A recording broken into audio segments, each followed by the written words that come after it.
Assalamu alaikum and a very good morning to all of you. Today's topic is antepartum hemorrhage, urgency, causes, and management. Antepartum hemorrhage is a critical obstetrical emergency that demands immediate attention. This presentation will explore its definition, the significant risk it possesses to both mother and the fetus, its primary causes, critical risk factors, and essential management strategies. What is an antepartum hemorrhage? Vaginal bleeding occurs from 20 to 24 weeks gestation until birth, affects 3 to 5% of the pregnancies globally, and can be the leading cause of maternal and perinatal mortality. Requires immediate assessments due to potential severe risk to both the mother and the developing fetus. Recognized APH promptly is critical for favorable outcome as timely intervention can migrate life-threatening complications.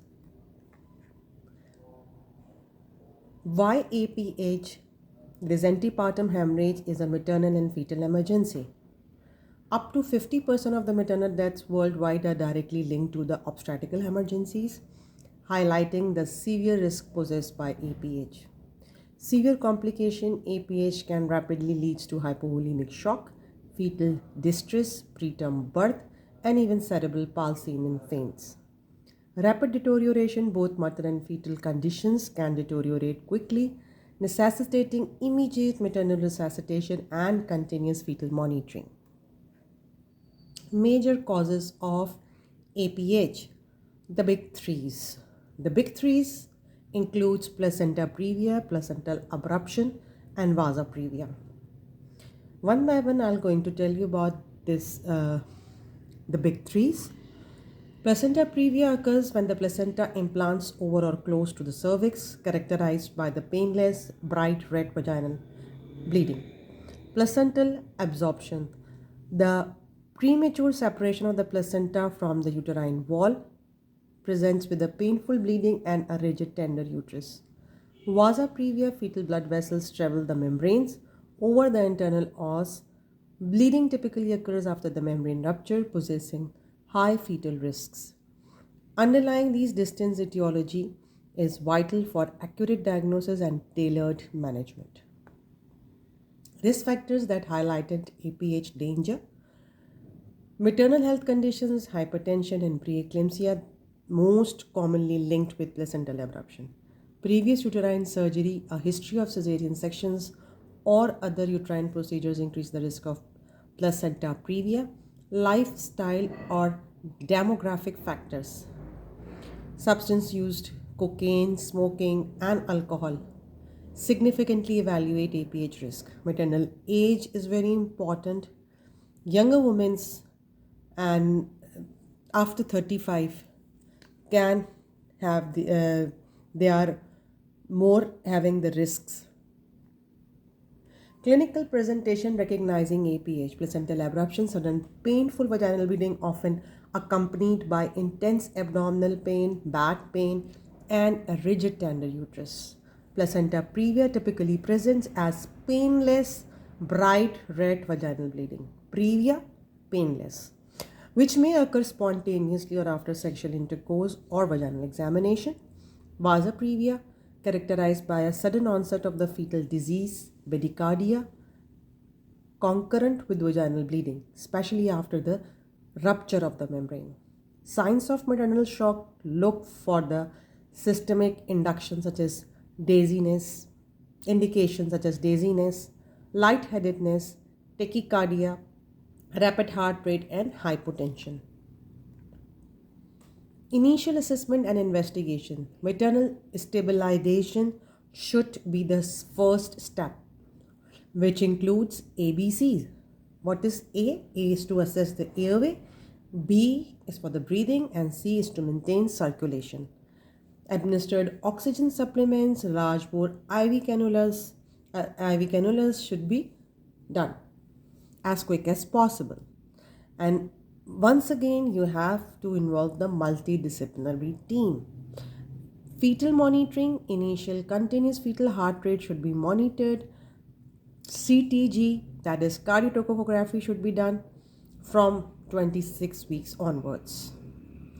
Imaging, perform an ultrasound examination to determine the placental localization, assessment of an abruption, and evaluate fetal condition. Lab tests should be done, which include CBC, coagulation profile, blood type, that is, grouping should be done, and cross match and Kleerberg test if the mother is Rh negative.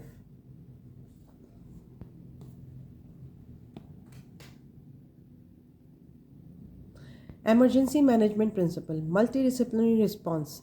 Immediate summon an obstetrical team, anesthesiologist, neonatologist, and an active massive transfusion protocol if significant blood loss is suspected. Maternal resuscitation should be done, that we have already discussed, and which includes oxygen. Blood products should be given, which includes packets, blood cells, fresh frozen plasma, platelets. Certain lab tests should be done, and which I've already discussed. Vaginal examination should be done cautiously, and it's better to avoid in this case. And then ultrasound should be done to exclude, and expedite delivery, often by an emergency cesarean section if there is an evidence of maternal and fetal compromise, unless a rapid vaginal delivery is immense and safe. Case of highlight: a 32 weeks pregnancy woman presented in an emergency department with sudden severe abdominal pain and heavy vaginal bleeding.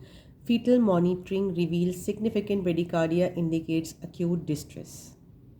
Swift intervention and immediate diagnosis of abruptio placenta was made. Multidisciplinary team approaches. Maternal resuscitation was done, and an emergency cesarean section was performed within 30 minutes of arrival. Positive outcome: the mother was stabilized in the recovery room. The unit thought initially required resuscitation, was admitted to NICU and made a good recovery. Demonstrate the critical importance of rapid assessment and intervention in EPH cases. In conclusion, APH demands immediate identification and decisive action to prevent severe maternal and fetal morbidity and mortality.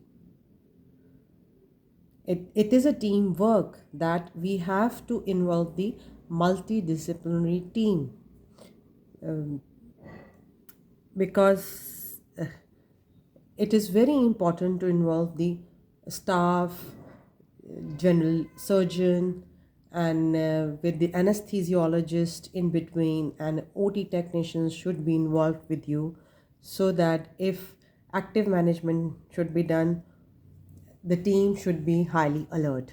Always treat any vaginal bleeding after 20 weeks of gestation as a potential obstetrical emergency required throughout evaluation. Thank you.